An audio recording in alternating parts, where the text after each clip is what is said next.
We just covered some work on children as witnesses and judges, how they reason about fairness when they're asked in interviews, such as Damon's important classic studies.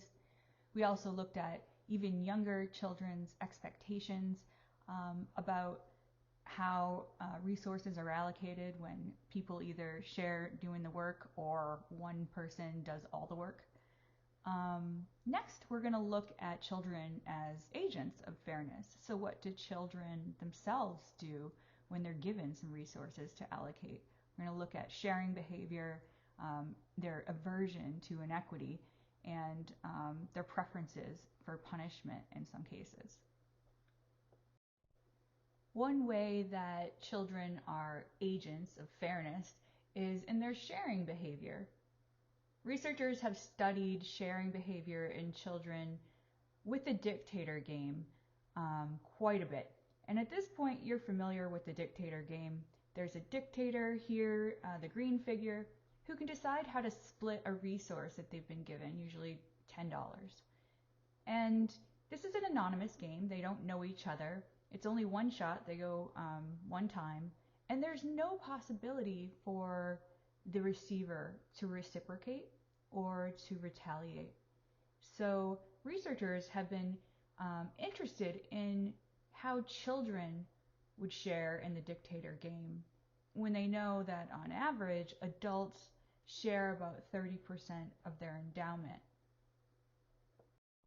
The results of the dictator game with children have shown that sharing gradually increases over age, with children starting out very self-interested.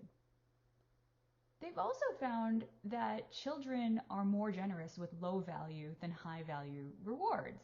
So in the dictator game, if they're giving something they don't really like, they'll give more freely, but they're selfish essentially, because when they get high value rewards, they really hang on to them.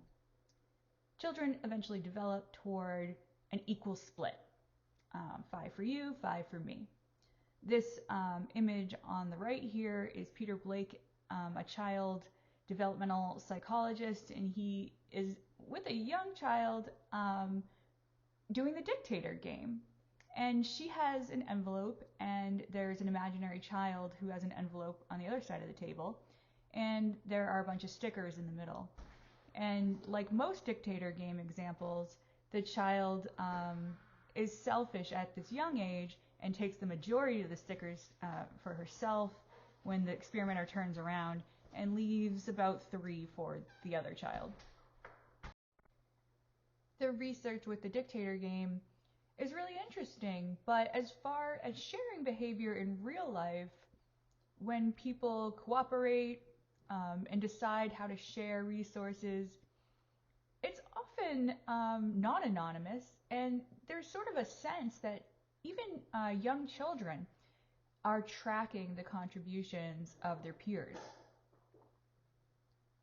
Warnikin and colleagues looked specifically at how kids as young as 3 to 5 years old actually share after they've collaborated on a task. They wanted to know if kids behaviorally took into account the equity principle, the merit principle. Even though Damon and other researchers' work suggested it might not emerge behaviorally until later in development, around 6 to 9. We just saw in Sloan and colleagues' work that their findings suggest that, this equity principle, this merit principle, it could be functional much earlier. So Warnikin and colleagues here, they're looking at kids aged 3 to 5. In their study, the researchers asked, do children share based upon merit, work put in?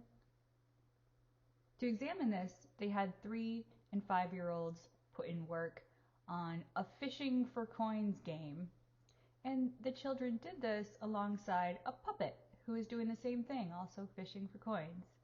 And the reward was stickers that the child was to share between them and the puppet.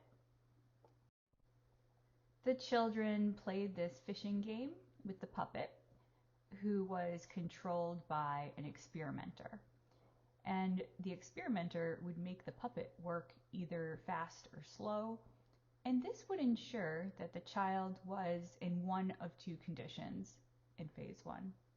In the less work condition, in which the child, going as fast as he could, does less work, fishing out total number of coins than the puppet. So essentially the experimenter just moves that puppet faster, and the child is going as fast as they can, but in the end, the puppet did more work. In the more work condition, the child is going along at his pace, and the experimenter makes the puppet go slow. So that allows the child to be in the more work condition, where the child experiences collecting more coins than the puppet. And then in phase 2, the child is given 6 stickers in private to distribute between themselves and the puppet. And this is after, regardless of whether the child was in the less work or more work condition. They still always get 6 stickers. Here's a picture of the fishing game. You can see that the child there has all these coins to get out with their fishing rod, and the puppet is fishing out coins with the experimenter controlling it. And the experimenter, again, would speed up or slow down to create the more and less work conditions for the child. After the fishing task was over, the child receives instructions regarding the reward. The child is given 6 stickers, and they're told, we're just going to leave here, and you can put stickers for the puppet into this bag, and stickers for yourself into the other bag. And then they leave the room. It was conveyed to the children that the puppet and the child are on the same team. So the question is, will the child share perfectly equally? Or does the child take into account how much the puppet fished out compared to her? If so, this would show that kids operate with an equity-based understanding of what's a fair allocation. They care about proportional payback, not just keeping the peace with equality. And they do this behaviorally, earlier than children were believed to. So let's look at what they found.